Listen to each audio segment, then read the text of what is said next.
होने के नाते मैं आपको बताना चाहता हूं कि परसों चंडीगढ़ में एक अहम मीटिंग हुई जिसमें हमारे नेताओं ने चौधरी भूपिंदर सिंह हुड्डा जी ने, उदय भान जी ने, दीपेंद्र जी ने, जितने सांसद हैं सब ने एक प्रस्ताव पास किया जिसमें ये 10 साल का मौजूदा सरकार से हिसाब मांगा गया। उसको लेकर 90 के 90 विधानसभा हलकों में उनका जो फेलियर पॉइंट है उनको लेकर कार्यकर्ता 15 तारीख के बाद सब जगह जाएंगे, हर जगह जाएंगे। उसी को लेकर आज आपको दो मुद्दों पे एक तो मुद्दा ये है, इसके बाद दूसरा मुद्दा मैं बाद में रखूँगा। तो सर दीपेंद्र हुड्डा जी 15 तारीख को सोमवार ठीक 3 बजे सब्जी मंडी में आएंगे। सब्जी मंडी से निकल कर वो जीटी रोड पे आ जाएंगे सदेवा स्वीट के सामने, वहाँ से करण गेट से डायमंड चौक, वाल्मीकि चौक, बस स्टैंड से होते हुए भीमराव अम्बेडकर जी का जो अम्बेडकर चौक, वहाँ से लेके आगे महात्मा गांधी जी का चौक है, वहाँ पे जाकर समापन करेंगे। उसका उद्देश्य यही रहेगा भी हम हिसाब मांग रहे हैं 10 साल का। उसके बीच में देश में सबसे ज़्यादा बेरोजगारी हरियाणा में, ये क्वेश्चन मार्क है क्यों। बीजेपी की केंद्र सरकार में हरियाणा को देश का सबसे असुरक्षित राज्य क्यों कहा गया। घर घर कैसे पहुंचा नशा और ड्रग्स का काला साम्राज्य। देश में सबसे महंगाई हरियाणा में क्यों है। भ्रष्टाचार के जनक जनता के जी का जंजाल क्यों बने सरकारी पोर्टल, आईटी वगैरह जो भी मुद्दे हैं। भाजपा में 10 साल में हज़ारों करोड़ से 50 से ज़्यादा बड़े घोटाले हुए हरियाणा के अंदर, उनका पर्दाफाश किया जाएगा। भाजपा काल क्यों बना किसानों का काल। किसानों के ऊपर जो जातियाँ हुई वो भाजपा काल में सबसे ज़्यादा हुई। भाजपा में दलितों का पिछड़ा वर्ग में हमेशा उपेक्षा की गई। भाजपा के 10 साल में बहुत ज़्यादा उपेक्षा हुई, वो मुद्दा है। अग्निपथ और कौशल निगम के जरिए क्यों ख़त्म करी जा रही है सरकारी नौकरियां। एक बहुत बड़ा अहम मुद्दा है बेरोजगारी का, जिसमें सरकारी नौकरियां अग्निवीर योजना और कौशल निगम के माध्यम से ख़त्म की जा रही है। हर वर्ग पर लाठी और गोलियां क्यों बरसाई जाती हैं। कोई भी वर्ग रहा हो, चाहे किसान रहा हो, चाहे वो सरपंच रहे हों, चाहे आंगनवाड़ी बहनें रही हों, चाहे डॉक्टर रहे हों, हर वर्ग पे गोलियां बरसाई गई और लाठियां बरसाई गई। ये कारण क्या है। हर वर्ग इंफ्रास्ट्रक्चर विकास के शून्य पर क्यों लेकर आई बीजेपी। विकास जो शून्य है उस पर बीजेपी लेके आई है। 2014 से 2009 तक चुनावी घोषणाएं पूरी क्यों नहीं हुई। 2019 के बाद नया घोषणा पत्र चालू कर दिया, लेकिन जो पुराना घोषणा पत्र था वो घोषणाएं पूरी नहीं हुई, नए मुद्दे और छेड़ दिए गए। बीजेपी के स्वस्थ सफाई जो है उसका दिवालिया पिटा है। हम करनाल की बात कर लें, कल्पना चावला सफ़ेद हाथी बना हुआ है, उसमें कोई भी मशीनरी पूरी नहीं है। 1000 करोड़ रुपए के करीब खर्च हुआ, लेकिन आज वो सफ़ेद हाथी बना हुआ है। ऐसी स्थिति सारे हरियाणा में है। बीजेपी ने प्रदेश के शिक्षा तंत्र को बर्बाद किया। जितने सरकारी स्कूल हैं वो धीरे धीरे बंद होते जा रहे हैं। टीचरों की नई भर्ती नहीं हो रही, पुराने टीचर तैयार होते जा रहे हैं। बच्चों की जनसंख्या कम होती जा रही है। गरीब बच्चे जो हैं पढ़ाई से लाचार होकर बड़े स्कूलों में ना जाने के बजाय घर बैठ रहे हैं।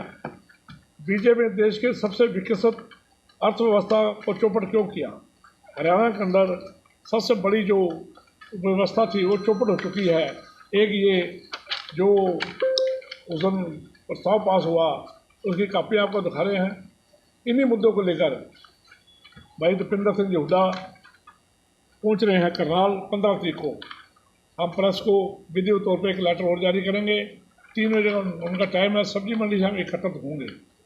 दूसरा, जितनी घोषणाएं मनोहर लाल खट्टर जी ने जो शुरू की थी, अब नायब सिंह सैनी ने आके वो सारी बंद कर दी, नहीं शुरू कर दी।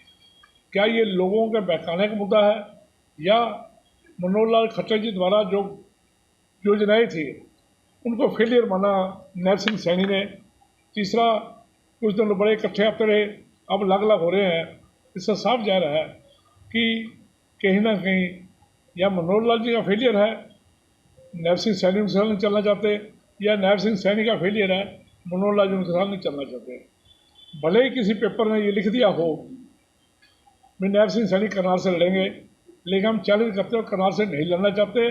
और हम उनको कहते हैं कि करनाल से चुनाव लड़े। करनाल का हर कार्यकर्ता, जो बाई इलेक्शन था वो तो एक सोची समझे सिस्टम के तहत लड़ा गया, उसमें सरकारी मशीनरी का दुरुपयोग हुआ, उसमें पैसों का बहुत बड़ा खेल खेला गया, उसमें हर तरह के वर्करों को धमकाया गया, व्यापारियों को डराया धमकाया गया।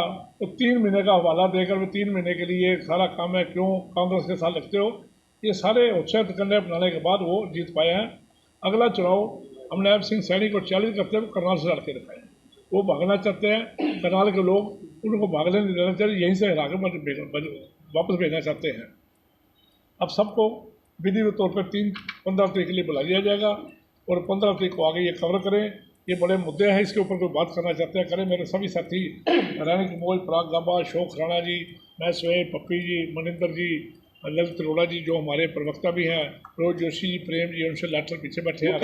मुख्यमंत्री कह रहे हैं कि कांग्रेस सबसे पहले अपने राज के जो घोषणा पत्र हैं उन पर श्वेत पत्र जारी करे कि कितनी उन्होंने घोषणाएं पूरी की। अगर हमने घोषणाएं पूरी अगर कोई कमी रही है तो हमारी सरकार चलेगी। क्या ये भी वही चाहते हैं उनकी सरकार का अंत हो? मान लेते हैं हमने हमारी घोषणा अगर कोई कमी रहेगी वो सरकार हमारी चलेगी, लोगों ने पसंद नहीं किया, यही इनका खात्मा है। ये अपने श्वेत पत्र जारी क्यों नहीं करते? आपके माध्यम से मैं करनाल का श्वेत पत्र जारी कर दे। 1000 करोड़ रुपया जो स्मार्ट सिटी पर लगाया वो कहाँ लगाया, वो तो जारी करें, वो कहाँ गया? 1000 करोड़ पहले वो श्वेत पत्र जारी करें। हमारा तो 10 साल के बाद हम दोबारा आएंगे, वो डिमांड करें। अगले राज्य की कर सकते ना, पिछले या तो आते ही करते या उस टाइम करते, हम जवाब दे थे। अब 10 साल के बाद आकर उनको ये कहना भी श्वेत पत्र जारी कर, नहीं, श्वेत पत्र वो जारी करें क्योंकि 10 साल राज उन्होंने भोगा है, 10 साल अर्थव्यवस्था खराब उन्होंने की है। हम ये जारी कर रहे हैं, इसके ऊपर जवाब देना, ये जो कर रहे हैं इसके ऊपर जवाब देना। 25 जून को काला दिवस मनाया जाएगा हर वर्ष। 25 जून तो निकल गया, नहीं आगे से जी। देखिए ये भाजपा वाले वही वो तो इमरजेंसी लगी थी और घोषित इमरजेंसी चल रही है। 10 साल से कब बंद है? किसान दिल्ली नहीं जा सकते, व्यापारी चंडीगढ़ नहीं जा सकते, किसान चंडीगढ़ जाएंगे लाठियाँ खाएंगे, आंगनवाड़ी बहनें करनाल अगर सीएम को मिलना चाहती है लाठियाँ खाती है। घोषित इमरजेंसी चल रही है। हमारी इमरजेंसी अगर 2 महीने 6 महीने रही है वो ख़त्म होगी। उस साल के बाद कांग्रेस का कितना राज रहा, उसके बाद कांग्रेस का कितना खुशहाल राज रहा, कितना देश तरक्की करी। मनमोहन सिंह जी मुख्य प्रधानमंत्री होते हुए अर्थव्यवस्था का क्या हाल था, जब सारा वर्ल्ड पिट गया था उसने हिंदुस्तान की अर्थव्यवस्था बताया। हमने तो उसके बाद तरक्की करी है। घोषित इमरजेंसी चालू है, उसके ऊपर को बात करें। घोषित बीजेपी के नेता वही कहते हैं कि कांग्रेस लड़ती है हमें फायदा होता है। कांग्रेस उनके साथ लड़ती है ना, ये नहीं तो लड़ रहे हैं, आपस में लड़ती है। किरण चौधरी भी अब बीजेपी में चले गए, वो 10 आपस में लड़ती है। अगर उनका फायदा हो रहा था तो 10 से 10 सीट बोल ले जाते। 10 में 5 सीट कांग्रेस में मिली है, बाकी जगह बड़ा अच्छा प्रदर्शन किया है। एक सीट हम राज बब्बर वाली से 25,000 से हारे हैं। जो कुरुक्षेत्र की सीट है थोड़े मार्जिन से हारे हैं, जहाँ पैसे का बहुत ज़्यादा खिलाड़ कर दिया है इन्होंने। हम कहाँ हारे हैं? मतलब 10 में 7 सीटों पे हमने अच्छा रिजल्ट दिखाया है। 46 सीट असेंबली की हम जीत रहे हैं। पार्टी ने मौका दिया, दोबारा अगर करनाल से चुनाव लड़ने का मौका आपको दिया, लड़ेंगे? आप क्यों नहीं लड़ेंगे? पार्टी हाईकमान जब कहेंगे लड़ेंगे। जब तक मैं जिंदा हूँ जितनी बार बुलाएंगे लड़े। बाकी सभी साथी बड़े सक्षम हैं, मरो अरोड़ा जी, पराग गाबा, शोक जी, रानी बोल, सारे सक्षम हैं। करनाल की जनता का एक ही सवाल आज भी पूछते हैं। एक बयान आपने जारी किया था कि कांग्रेसियों के बारे में या कार्यकर्ताओं के बारे में ही कि पीठ में छुरा घोंप दिया, उसका खुलासा आपने कहा था 4 के बाद करेंगे, लेकिन वो आज तक नहीं हो पाया और लोग जानना चाहते हैं। देखिए आप भी जानते हो, जितनी प्रेस वाले सारे जानते हैं, लेकिन क्योंकि हमारे राहुल गांधी जी ने बोला अभी मीडिया में नहीं बोलना, हम मीडिया में नहीं बोलना चाहते। मैं अगस्त के पहले हफ्ते अपने 50 साथियों के साथ खड़गे जी को, दीपेंद्र हुड्डा जी को, भूपेंद्र हुड्डा जी को, उदय मान जी को, परवाल जी को मिलने जा रहा हूँ। वो हमारी अंदरूनी होगी, मैंने सारा तैयार कर लिया है, जिसने भितर तैयार किया हुआ है वो वहाँ देंगे। उसके बाद अगर वहाँ कोई जारी हो जाएगा तो हो जाएगा, लेकिन मैं क्षमा चाहता हूँ, मैंने कहा जरूर था लेकिन कर नहीं पाया। चर्चाएं हैं शहर में कि जो लोकसभा प्रत्याशी आपके थे वो अब विधानसभा का चुनाव लड़ना चाह रहे हैं और उनके द्वारा मकान भी ले लिया गया है और चर्चाएं भी शहर में पूरी तरह से हैं। इस बारे में क्या कहेंगे? देखिए एक मिनट, इसके बारे में यह है कि हाईकमान क्या फैसला करेगी वो मंजूर होगा, नंबर 1। नंबर 2, MP जो हमेशा कैंडिडेट बाहर से आते हैं, हम स्वागत करते हैं, हमेशा आए भी हैं। असेंबली में लोकली आदमी ज़्यादा चलते हैं, उसके बाद ही पार्टी हाईकमान जो फैसला करेगी वो मान्य होगा।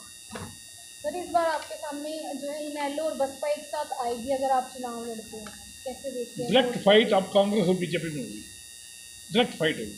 मैं चाहूँगा सभी साथी किसी से एक सवाल सबसे मायावती ने तो पिछली बार भी बयान जारी किया था कि इनेलो गुंडा पार्टी है। देखिए, मायावती जी का बड़े सम्मानीय नेता है, लेकिन उनका अब सिस्टम खत्म हो चुका है।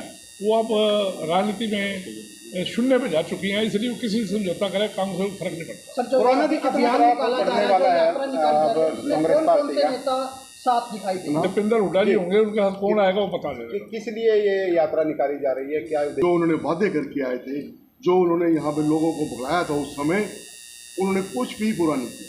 उसके लिए वो अपना जो उन्होंने कार्य किया उसका जनता हरियाणा उसका जवाब मांगना चाहती है, उसका हिसाब लेना चाहती है कि उसका हमें वो दें 10 साल का जो उन्होंने कार्य किया। क्योंकि उन्होंने गुमराह करके जो वादे झूठे करके लोगों के बीच में आए थे, जनता के बीच में आए थे, उन्होंने भगाया था, वो कोई भी आप बताने पूरा किया। आज वो कई तरह की घोषणा कर रहे हैं, और वो घोषणाएं कहाँ से मतलब पूरी हो जाएगी? अगर ये पॉसिबल था, ये होना था, तो पहले क्यों नहीं किया उन्होंने? ये चीज़ें पहले कर देते जब उनको पता था कि पोर्टल की इतनी भारी समस्या आ रही है, लोगों को दिक्कत आ रही है, इतनी बहुत समस्या आ रही है, तो वो पहले उनको हल करना चाहिए था। और आज भी सिर्फ घोषणाएं हैं। दफ्तरों में आप जाके देखो, किसी बार जाके देखो, कहीं कुछ नहीं हुआ है। उसी तरह से ही चल रहा है। जो पहले लोगों को जो दिक्कतें थी वो आज भी बरकरार है। यासी कंपनी ने जो उनके मिले जुले उनके वो हैं, कईयों के रिश्तेदार हैं, किसी कुछ है, तो उनके सिर्फ कहने की बात थी। अगर वो करते जिस तरह की गलत बनाई थी तो कार्रवाई अब तक तो हो जानी थी, वो नहीं हुई, कुछ भी नहीं हुई। आप भी चुनाव लड़ेंगे करनाल से? अगर पार्टी मुझे कहेगी तो मैं भी चुनाव लड़ूंगा। बाकी मैं मेयर का दावेदार हूँ, मेयर की तैयारी पूरी है अपनी। मेयर का चुनाव लड़ेंगे, जब चुनाव आएगा मेयर का लड़ेंगे। अगर कांग्रेस पार्टी का कहना है